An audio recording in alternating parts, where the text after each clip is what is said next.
कैसे हैं आप सभी? मुझे आशा है आप सभी अच्छे और प्रसन्न होंगे। चलिए आज हम पढ़ते हैं पाठ 7 समास।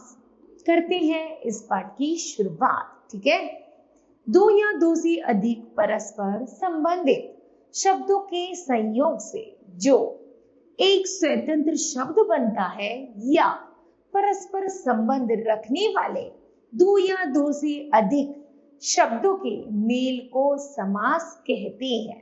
ठीक है, जैसे रसोई के लिए घर, तो शब्द बना रसोई घर। देखिए, पढ़िए और समझिए। अमन और वीर दो सगे भाई हैं। वे अपने माता और पिता की आज्ञा के अनुसार प्रातः घूमने के लिए जाते हैं। उपरोक्त वाक्य पढ़ने से कुछ अटपटे लग रहे हैं। अब इन्हीं वाक्यों को पुनः इस प्रकार पढ़िए। अमनवीर दो सगे भाई हैं। वे अपने माता पिता की आज्ञानुसार प्रातः भ्रमण के लिए जाते हैं। उपरोक्त वाक्यों में अमन और वीर माता और पिता आज्ञा के अनुसार तथा प्रातः घूमने के लिए शब्दों को संक्षिप्त करके उन्हें क्रमशः अमनवीर माता पिता आज्ञानुसार तथा प्रातः भ्रमण का संक्षिप्त रूप दिया गया है। वाक्यों को छोटा करने की यही विधि समास कहलाती है। इसके प्रयोग से भाषा में सोष्ठा तथा संक्षिप्तता का गुण उत्पन्न होता है। ठीक है, चलिए जानते हैं इसे परिभाषा के माध्यम से। दो या दो से अधिक शब्दों की मेल से एक नए शब्द की रचना विधि को समास कहते हैं। संधि और समास में अंतर, एक तरफ है समास, दूसरी तरफ है संधि। समास शब्दों का विकार है, संधि वर्णों का विकार है। समास का विग्रह होता है, संधि का विच्छेद होता है। समास में विभक्तियों का लोप हो जाता है, संधि में विभक्तियों का लोप नहीं होता। ठीक है, आगे है समस्त पद। समास युक्त शब्द समस्त पद या समासिक पद कहलाता है। समास पद के दो मेलों से बनता है, जिसमें पहले पद को पूर्व पद, दूसरे पद को उत्तर पद कहते हैं। जैसे देववासी, देशवासी का है पहला पद है देश और उत्तर पद है वासी, इसलिए मिलकर बना देशवासी।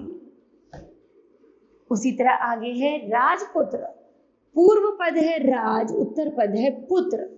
सेना नायक का पूर्व पद है सेना, उत्तर पद है नायक। आगे है नीति कुशल का पूर्व पद है नीति और उत्तर पद है कुशल। आगे है समास विग्रह। समास पद को अलग करके लिखने की प्रक्रिया को समास विग्रह कहते हैं।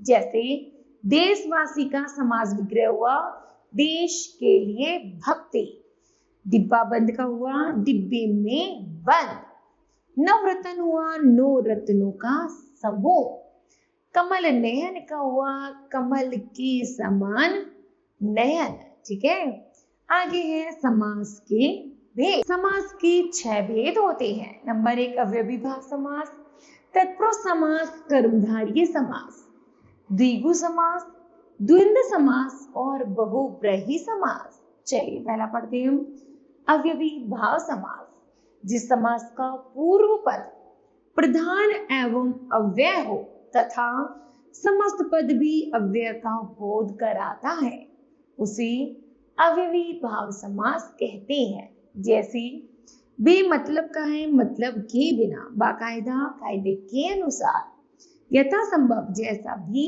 संभव हो, बेशक शक के बिना, भरपेट पेट भर कर। आगे है आज जन्म से, जन्मा से लेकर निडर है बिना डर की, रातों रात का है रात ही रात में, प्रतिदिन का है प्रत्येक दिन और ध्यान मग्न का है ध्यान में मग्न।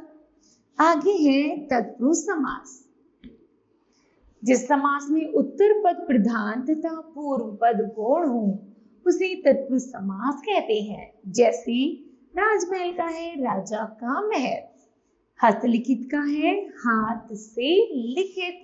ठीक है, आगे है घुड़सवार का घोड़े पर सवार, वनवास का है वन में वास, गगनचुंबी गगन को चूमने वाला, समय अनुसार है समय के अनुसार। आगे है द्विगु समास, जिस समास का पूर्व पद संख्यावाचक विशेषण होता है उसे द्विगु समास कहते हैं। जैसे दो पैर का होता है दो पैरों का समूह, नवरत्न नौ रत्नों का समूह, त्रिभुज है तीन भुजाओं का समूह, सप्त सिंधु है सात सिंधुओं का समूह।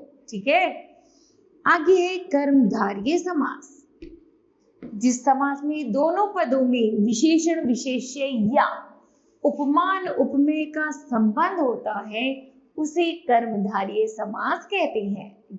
उदाहरण है नीलकमल का नीला है जो कमल, नीलकमल भला है जो मानस, महाकाव्य महान है जो काव्य, सज्जन का है सच्चा है जो जन।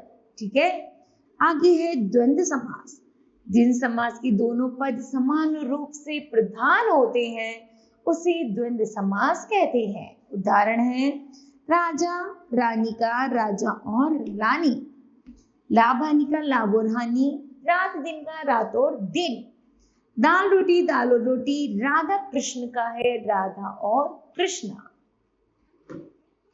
आगे है बहुब्रीहि समास, जिस समास का कोई भी पद प्रधान नहीं होता बल्कि वह किसी अन्य पद का बोध कराता है उसे बहुब्रीहि समास कहते हैं।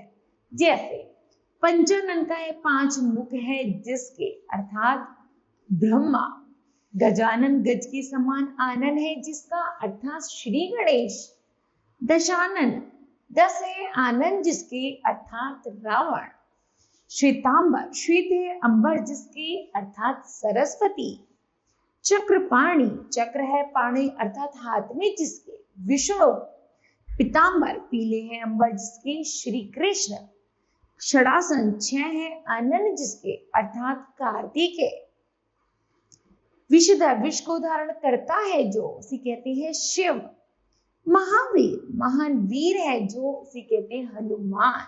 ठीक है, तो बताओ बच्चों आपने इस पाठ से क्या जाना? तो हमने जाना दो या दो से अधिक शब्दों के मेल से एक नए शब्द की रचना विधि को समास कहते हैं। समास युक्त शब्द समस्त पद या सामासिक पद कहलाता है। समस्त पद को अलग करके लिखने की प्रक्रिया को समास विग्रह कहते हैं। समास के 6 भेद होते हैं, अव्ययीभाव समास, तत्पुरुष समास, कर्मधारय समास, द्विगु समास, द्वंद्व समास, बहुब्रीहि समास। ठीक है, चलिए बच्चों इस तरह ये पाठ समाप्त होता है। मुझे आशा है कि आप सभी को भी यह पाठ समझ आया होगा। धन्यवाद।